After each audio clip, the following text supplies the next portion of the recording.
since the land borders opened up at midnight, we've seen a steady flow of travellers coming over from the causeway. As for Singaporeans, we have seen earlier today at the JB Immigration Complex a number of people making day trips today. Now, some even said they've decided to take a trip into JB on a whim because they've observed that the traffic at the causeway was generally smooth and clear, and more are expected over the weekend.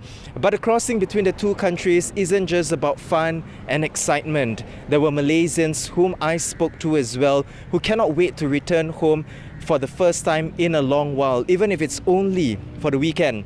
Now, 2 years being away from their loved ones and missing out on significant milestones, some find this resumption of travel between the two countries very meaningful and one that is a long time coming. Like a woman who was with her 11-month-old son, whom I met earlier on at the JB Immigration checkpoint, waiting eagerly for her husband to meet her son for the very first time. I'm here waiting for my husband because this is the first time come back from Singapore and first time to see my son for the first time also. So how do you feel? Nervous, excited, shaking. I want to cry actually. I've been in Singapore around since January last year, and then the time when I go to Singapore, my wife is pregnant. Around 5 or 6 that time? 5 months already. And then since my boy is born, I haven't seen one. Now next year is becoming 1 year already. The first thing I will see is my boy, because I already got 4 girls. This is my other boy. That is why. Very touching moment indeed, and we wish the couple all the very best.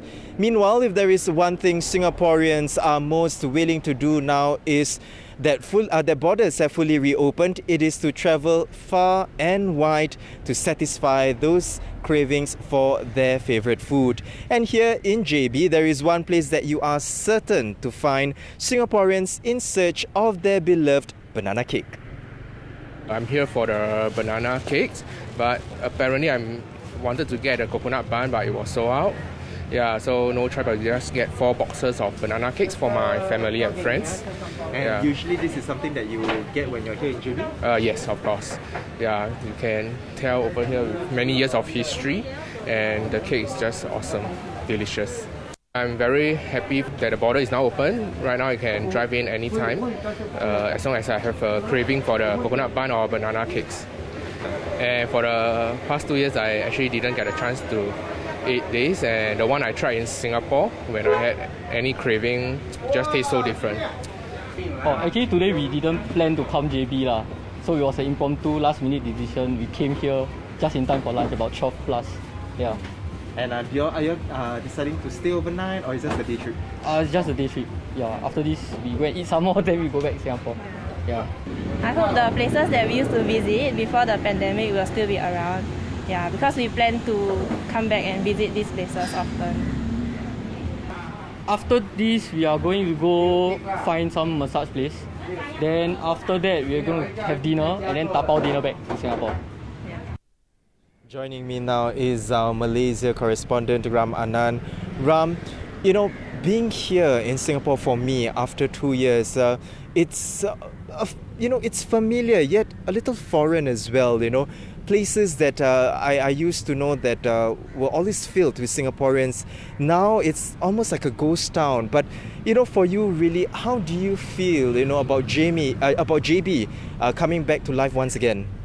I think it's a very sort of surreal feeling, like you described, but it definitely makes a huge difference, because I've been here since Wednesday. I've been speaking to businesses here, and if you look at JB Central, where near the CIQ is, it's been pretty much a dead town for the past 2 years. And you start seeing, not pre-pandemic levels, but you start seeing crowd trickling back in bit of numbers, and gives you hope that the businesses around the place can survive a bit. As you can see in Larkin Central as well, people are coming back, and they're trickling back in small numbers, and we expect that to pick up over the coming weeks as well. Yeah. You're right, Ram, just having what you just said, right here at where we are right now, viewers, you may not be able to see, but from where I am standing, what I can see is really just empty buildings, right? Empty units. They were probably once occupied by businesses, but now they're just vacant. So Ram, on that note, how prepared are businesses in receiving travelers and, the influx of people coming in? So I did speak to a couple of businesses since I've been here on Wednesday. Those who have managed to keep their businesses afloat over the pandemic, they're definitely very prepared. They've hired new staff. Some of them have gone back to pre-pandemic shifts. So they are very eager. The people I spoke to are talking about 70 to 80% of decline in businesses because Singaporeans couldn't come in. But of course, we also know of a lot of businesses that couldn't sustain because some just opened up a year before or even months before with the expectation that we'll have a lot of Singaporean visitors, and that didn't materialize, and they couldn't keep the businesses afloat. So there's two sides to the coin, but those who have managed to hold on, they're still here, and I think they're very much prepared to welcome back Singaporeans.